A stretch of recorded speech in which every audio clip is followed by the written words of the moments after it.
Misty Starr. Good morning. How are you doing this morning? I'm good. How are you? Very good. I'll tell you, I have been excited to be able to talk with you, and I'm going to tell you why. Not just on this podcast, but I've covered the system a little bit over the last few months. Gotten out to I don't even know how many now, maybe 20 facilities. I think just last week I was in Dallas and spoke to between 3 and 500 staff members between three different recalls.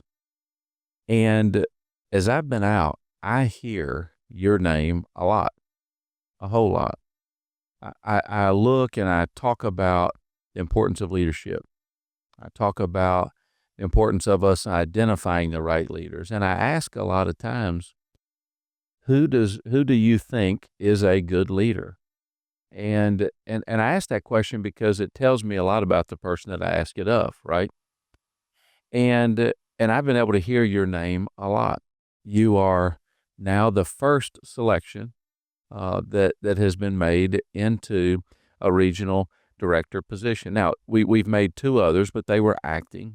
You're the first one that we've pulled from the field into that role, and you start in that role very soon. You're probably already working on some things. But so everybody knows about you. Tell me a little bit about what's your history in this agency? How did you come up through this agency, and what's been your experience so far? Sure. And thank you for sharing that.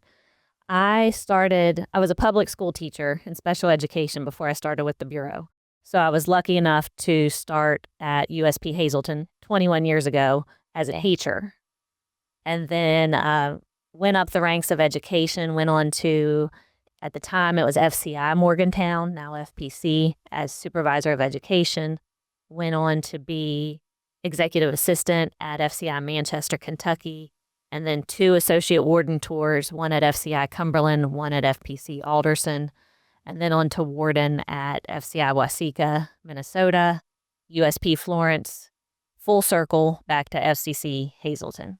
Wow. And so you've you've covered a lot of places. Covered a lot of ground. BOP likes to move people around a lot. I have learned that. I think there's some good with that, but golly, that can be so difficult on other things. So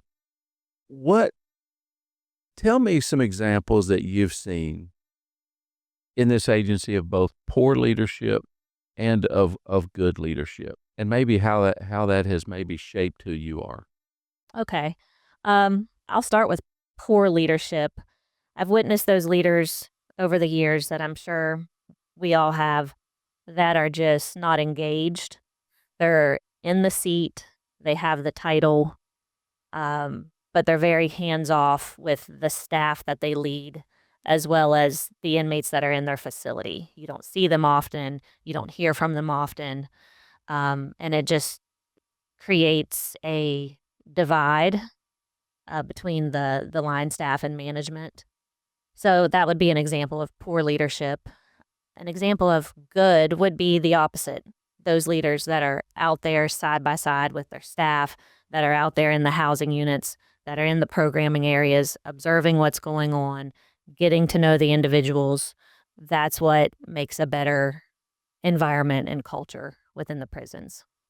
You know, we've got some great people inside this agency. I mean, you obviously know you've been to a lot of different places, but we also have some very poor ones, and they've been allowed to stay in those roles, in those areas, and that's something Director Marshall and I have identified, and looking at saying, all right, how do we change that? When you walk into your role, what is your hope? I mean, now you're at one of the top positions in this agency. You have one of the most impactful jobs that helps identify these next leaders. It helps manage them. It helps train them. It helps all those things. What's some of the things that you've thought about as you've reflected, going, wow, I just got tapped for this job? What is it that you would like to do? Well, building the new leadership, getting us a bench, so to say, so that we have people ready and willing to be taking these captain spots, associate warden spots, warden spots, because we need quality and we even need competition. We don't want to just be filling these positions with bodies because we need someone. We need people that are trained, that are passionate, and that are waiting in the wings, hoping they get in the seat one day so that they can make a difference. There is a lot of that, just chasing the next GS level, right? Rather than, hey, I want to be in that position to be able to make a difference. We all want to make more money. We all want to move up through our careers, want to do that. But there are certain positions that have a lot of influence and they have a lot of impact. You know, the suicide rate amongst staff, it's terrible.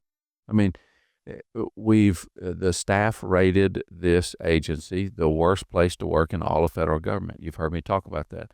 I had said that, and I said, hey, that's been for the last 2 years. And somebody around here corrected and said, just so you know, we've been last or next to last for almost 10 years. And I thought, wow, what does that mean, for this agency? And then I think through leadership and the importance of that. How do you see the importance of leadership when it comes to how our staff wellness is? It's extremely important. And I think our staff know that we can't wave a magic wand and give them the pay increase immediately. We can't wave the magic wand and fill the 78 vacancies at Hazleton immediately. But if we're out there making the personal connection with them, being out there with them during their long days, when they're on their double shift after they've already worked all night, I think that is what matters to them, that they see that in their leader. They know there's challenges. They can be accepting of the challenges, although they want to see change. But they want to know that someone's in it with them to see them through it. And this month, this probably won't be when the podcast airs, but this month being Suicide Awareness Month, right? And so it's something that we really need to think about, the health of the organization and the people in it, right? We've got people out there doing very difficult jobs that are working difficult situations away from their families, working double shifts, as you said. And that's something Director Marshall and I are really focused on. How do we make a healthy workplace? How do we create a place that somebody can come into and know that their job is making a difference? They're making a difference in the world. It's not just a job, that they really, truly are having an impact. How do you feel like your job has been able to have an impact? And you can talk both staff and inmates as you've come up through the system. Like you said, we're in a position to influence, either positively or negatively. And every day you have to go in there and make that choice, how you're going to lead. Hit the ground running, go out, see the problems. Don't turn a blind eye to the problem and hope that it doesn't rise to the level that you'll be called or the director will be called. Go out, take a look at them, address them with the resources that you have. And I think everything's related. We've talked about succession planning and building leaders, but I think getting the right people in the positions also helps with wellness, because people are going to enjoy coming to work. So I think everything's related. Yeah. If you don't like coming to work, if you're, the number one reason people leave corrections is not because of pay, even though it's terrible, right? I'd say terrible, not enough. They don't leave because of the danger of inmates, which you would think that would be higher up on the list. That's not even on the list. No. They leave because of direct line supervisors. The supervisor they report to, that's why they leave.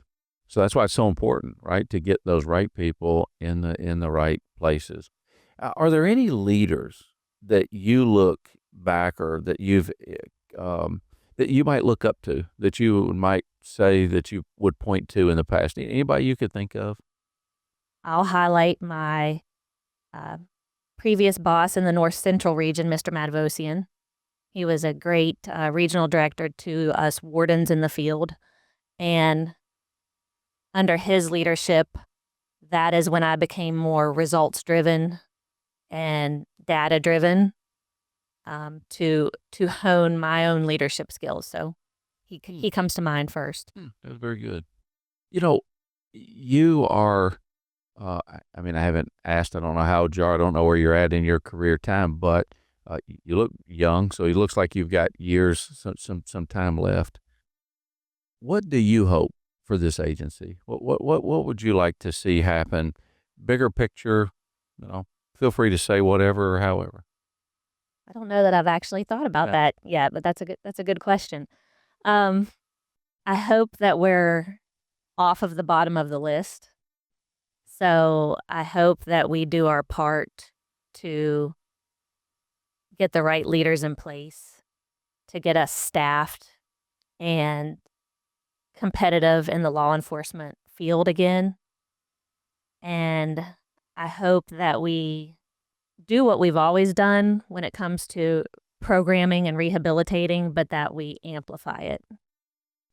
And the, you know, it's Director Marsh and I inherited a very difficult situation. There were more than one call to say, "What are you doing? Why would you take this job? Why would you get involved?" Because there's been a lot of, difficulties, right? There's been a lot of difficulties in funding. There's been a lot of difficulty staffing and all these things. Uh, but yet, when I meet people like yourself or others that are in this fight, that are working hard, for this agency to make the improvements, it is motivational. The director and I talk about it all the time. Just last night we were talking about how motivational it is. What is what is the motivation behind what you do? Why do you do what you do? Why would you accept the job moving up the level? I mean, obviously it pays more, but I think for you it's a lot bigger than that. Why have you continued on this path? From the time I started as a teacher, and I came into it thinking, oh, there's no way this will be as rewarding as teaching young kids. But it turned out it was to me. And I grew to love the agency. I grew to love the people. And every place I've been, I've had the opportunity to meet and make connections with the good people. And now that I'm extremely grateful to be in a position to lead them. I just want to be able to continue to give like people did to me. And I want people to love their job as much as I love it and as much as I did 21 years ago when I started. Hmm. Well, I'm going to tell you, shout out to all the teachers out there. I know. I think seeing you, I hope many of them find, motivation seeing you in this role. One of my favorite leaders, as I've studied across the states, is in Missouri. The number two, the deputy director, was actually a principal in education inside of one of the prisons. When the state director then, Ann Precythe, identified him and started moving him up very quickly up the ladder, and he's doing a phenomenal job there. And so now meeting other leaders, seeing those in education, I think there's some real qualities there that you get in that field that help prepare you, obviously, for leaders, because you guys are doing a great job. So There are. And we say once a teacher, always a teacher. there you go. We're a tight knit group too. There you go. Well, I want to thank you for doing this again. This is different for the BOP, right? It is. Being able to communicate, being able to talk openly about some of these things, being able to talk about leadership, being able to talk about the good and the bad.